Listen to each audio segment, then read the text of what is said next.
So I started drinking coffee my sophomore year of college. Probably about the time I was 16. High school, end of high school, beginning of college. I actually don't drink coffee at all. My philosophy is the substitute for coffee is sleep. Coffee is the drink, but coffee is also where you get it from. Does that make sense? Like coffee shops also, like good coffee shops perpetuate an atmosphere. Good coffee shops have their own like reality going on in them.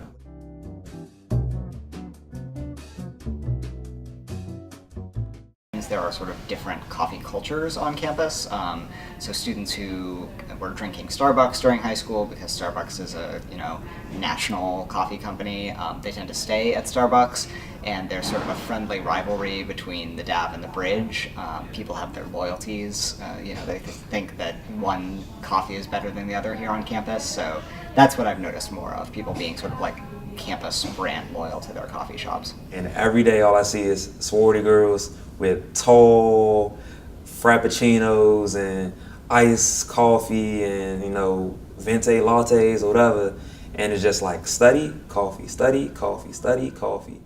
So when I don't drink coffee, I haven't yet noticed any side effects. I only have 1 cup every Monday through Friday, so but I haven't tried not having a cup of coffee on a Monday through Friday. So Anybody can go into Starbucks and get a $5 cup of coffee every day, and like with their friends and whatever. So I think it's helped bridge kind of a gap, and I think it's also helped define a middle class.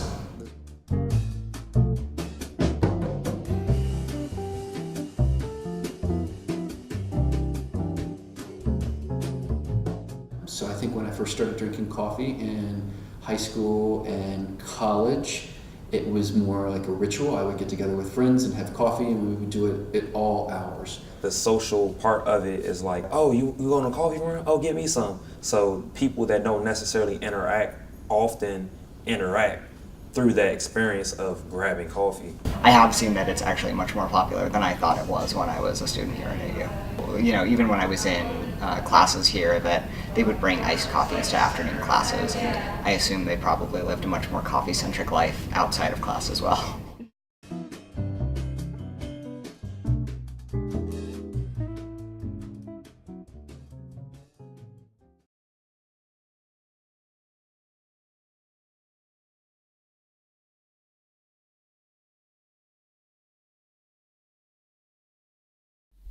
Phones.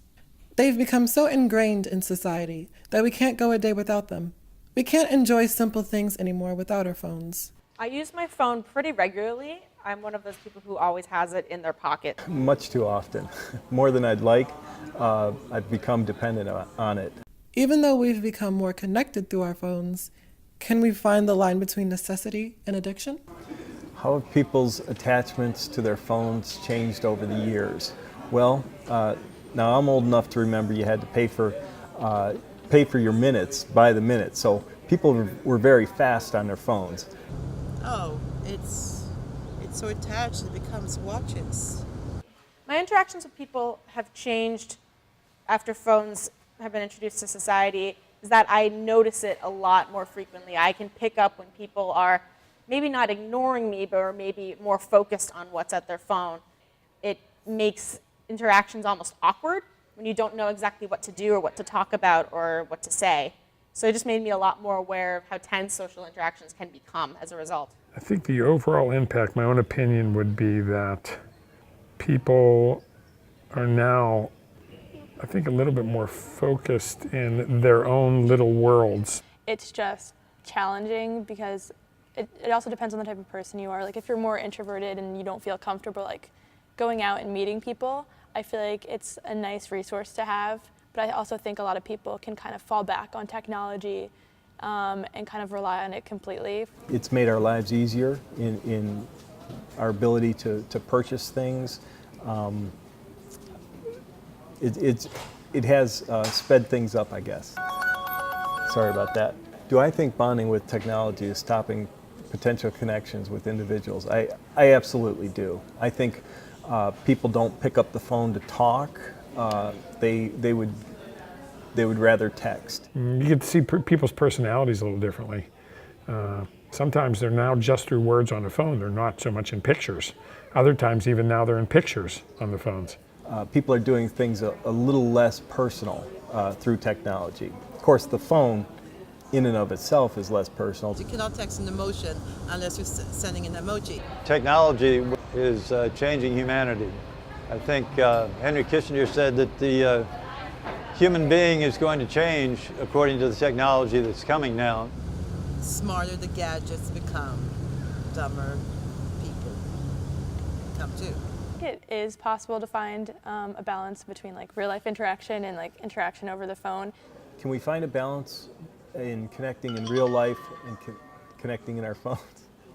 I'm sorry. That's hard work, and that's individual work. I think we have to practice it.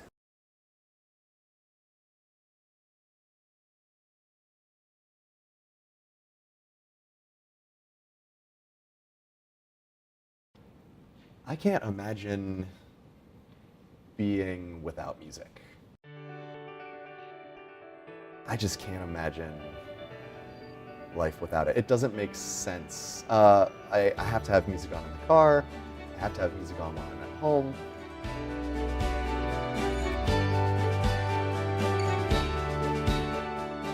What I value most about music is its ability to bring people together.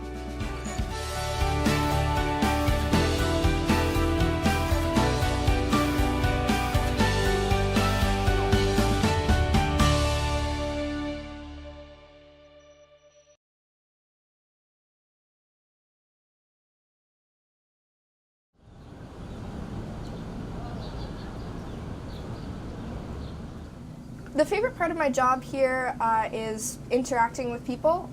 You know, people come in every day looking for music, looking for instruments, anywhere from beginners to advanced players, and everyone has a story that you can kind of share and relate to.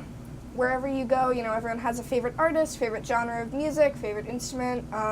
Many people play instruments, and it's always something that sort of links people together, and there's always a common factor there.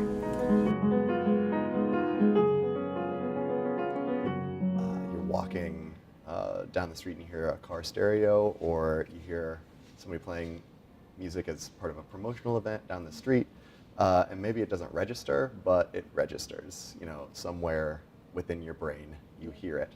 You know, and then there's the active part of music affecting you, whether you're performing it or actively, you know, experiencing it on a very conscious level. And your brain engages with it in a completely different way than it does when you're just experiencing it on a passive level.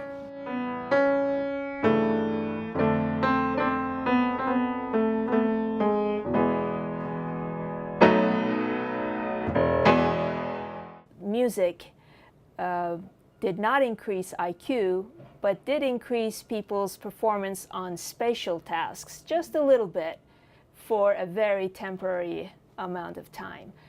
So in that sense, music is not a secret weapon. And when you say how could it affect it positively especially, which buys into the whole mythology of the 90s where the Mozart effect came into being.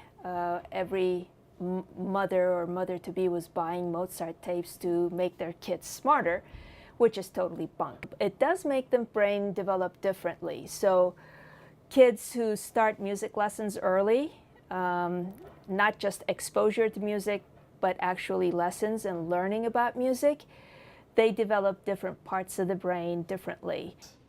I'm lucky that I've been able to design my existence to include music, which is fortunate. And I know not everybody gets the chance to do that, and you know, so I'm lucky in that regard.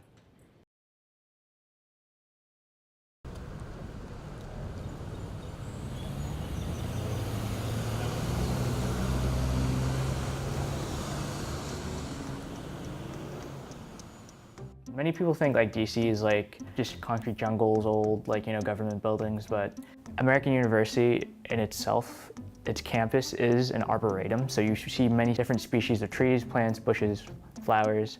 And just to the south of us, we have Rock Creek Park, which is just forest. There's a lot of nature around. It's really easy to be caught in that. Usually I get out pretty late, and my favorite spot on campus is on the quad. Usually during the day, there's a lot of people, but at night, it's totally calm, it's peaceful, it's empty. On a beautiful day like today, my favorite quiet spot is the amphitheater. When it's not a beautiful day, I like to go upstairs to the 3rd floor of the library and look out on the quad because it's a beautiful view from there. With the construction, I think it's definitely difficult to find quiet areas. Even in your own dorm room, you can hear it in the evening and in the morning. So I think the construction definitely has affected the volume on campus. Yeah, definitely right now, because all the construction is happening right outside where people live. Sometimes I wake up in the middle of the night thinking there's construction going on when I know there isn't, so it has put a damper on the peacefulness I find here on campus. It happens every summer because that's when we disturb the fewest number of people, but I'm always glad when it's finished. I think that quiet places are very beneficial for your mental health. Sometimes you're just so warped and caught up in the moment and the busyness and the chaos of school or work or drama with friendships, relationships, and family. And so sometimes I think it's really important that everyone has a spot that's quiet so that they can go and have time to reflect on things, think about things, and find some inner peace that they need. It's very nice during finals and during projects, doing a ton of work. It's great to take a rest from doing all that work, maybe just go outside, just think about literally nothing and just get in tune with nature outside. I think it's really essential for everyone to do that because if we don't stop and reflect on what's happening, we just get caught up in the moment and perhaps don't make the best decisions in life. So it's good to stop, take a deep breath, calm down, and reflect on the good parts of life.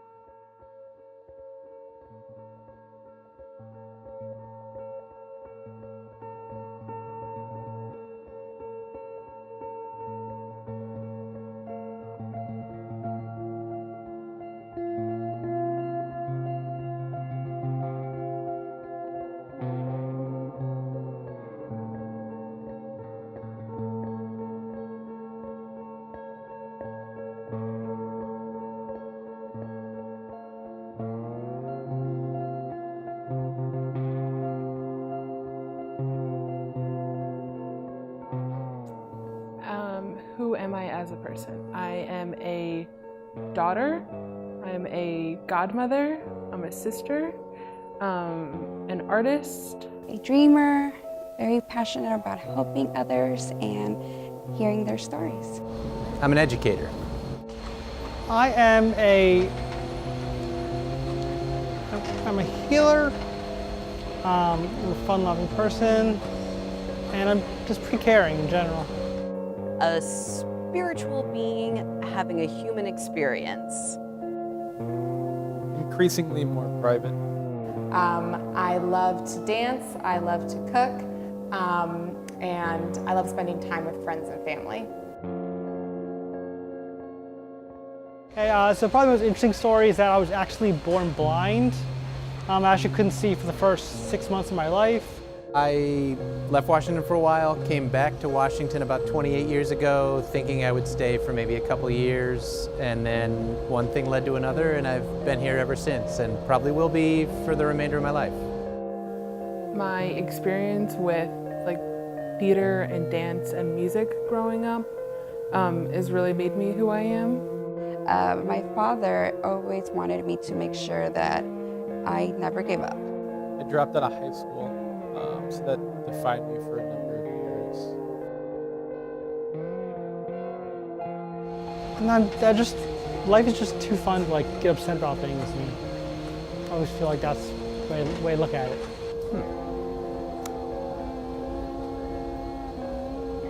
I guess one way to think about it would be I'd like to be remembered for personal interactions I've had with people rather than the more general anonymous stuff that you might end up doing as an accomplishment. I guess I could really care less if the world knew my name, but like if I made a difference to one person and they like remembered the difference I made to them, like I'd be happy with that. Being nice, being pleasant to talk with, and if I helped them in any way, well, then that would just mean the world to me. I want to be remembered for my kindness and my creative thinking. I have friends and family as a fun, funny, and caring person who is hopefully a wife, mom, sister, child, etc. In the long run, it's irrelevant. When I die, that'll be it. And when everyone who knows me dies, then any memory of me will also be extinguished.